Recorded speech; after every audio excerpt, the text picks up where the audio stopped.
Hello mga tropa, kamusta kayo dyan? Good afternoon sa inyo lahat and I hope you're all doing okay. So I'm here again sa project site namin dito sa Batangas City. And i-check ko lang yung mga accomplishment dito. And yan nga, as you can see, nilagyan na nila ng railings. Ginawa na nila ng railings. So check naman natin yung sa itaas.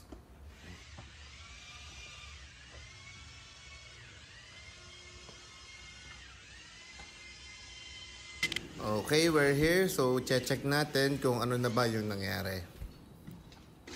And ito nga yung door panel. Nare-ready na. So, kailangan na lang ay hinges saka doorknobs. And dito naman, yung kisame na repair na.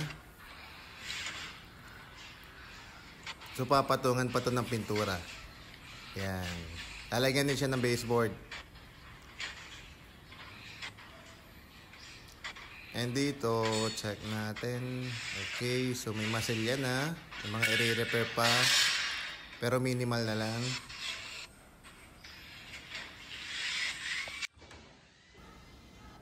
And check naman natin itong third unit ng second floor. So dito muna nilalagay yung mga hard deflex. So panghuli na to ayusin. Pag na-install na lahat yung hard deflex. And dito naman, kitchen. So, may tiles na siya. Gagawa na lang ng cabinet. Then, meron din siyang lalagay na cabinet doon sa itaas. Sa may kisame. And yan o, may tiles na rin itong shower room. So, pintura na lang at kisame din. As well as dito sa toilet. So, kulang lang yung toilet. And then, syempre, pintura sa kakisame. And dito sa hallway, may mga i-retouch pa, may mga i-repair. Yan, itong pader na to, i-repaint din yan.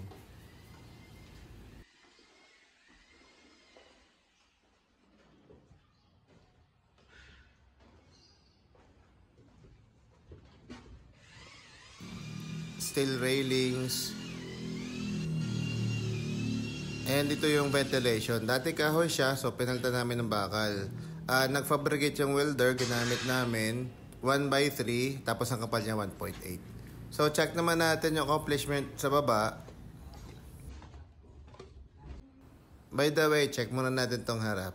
And yan na nga, yung kisame, naayos na, na-repair na. So pinalitan namin yan ng hard deflex. Mas matibay. And then dito naman sa first floor, check natin.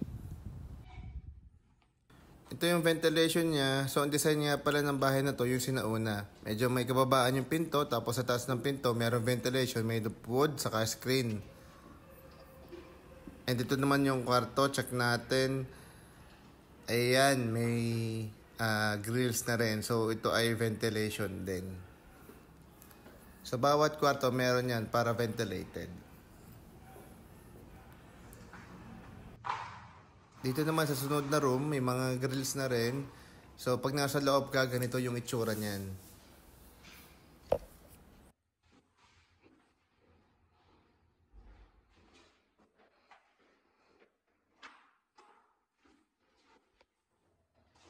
Dito naman tayo sa third room ng first floor. So, dito, itong beam or biga, ito ay smoke gray or steel gray color. And ito naman kay saming to, tatakpan pa namin yun ng hard deflex.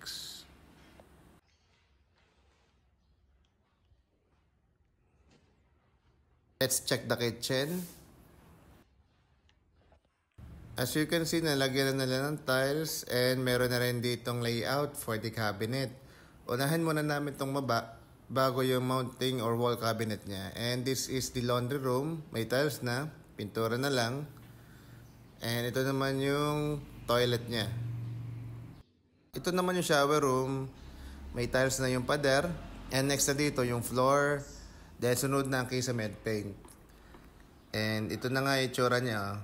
Itsura ng hallway. So ito papatungan pa ng pintura.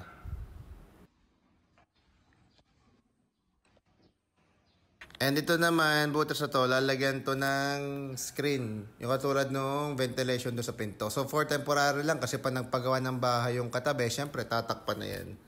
And yun lang guys. Thank you so much for watching. I hope nag-enjoy kayo.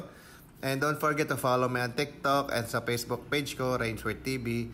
And please also like and subscribe to my YouTube channel, The Rainsworth TV. Thank you so much guys and God bless.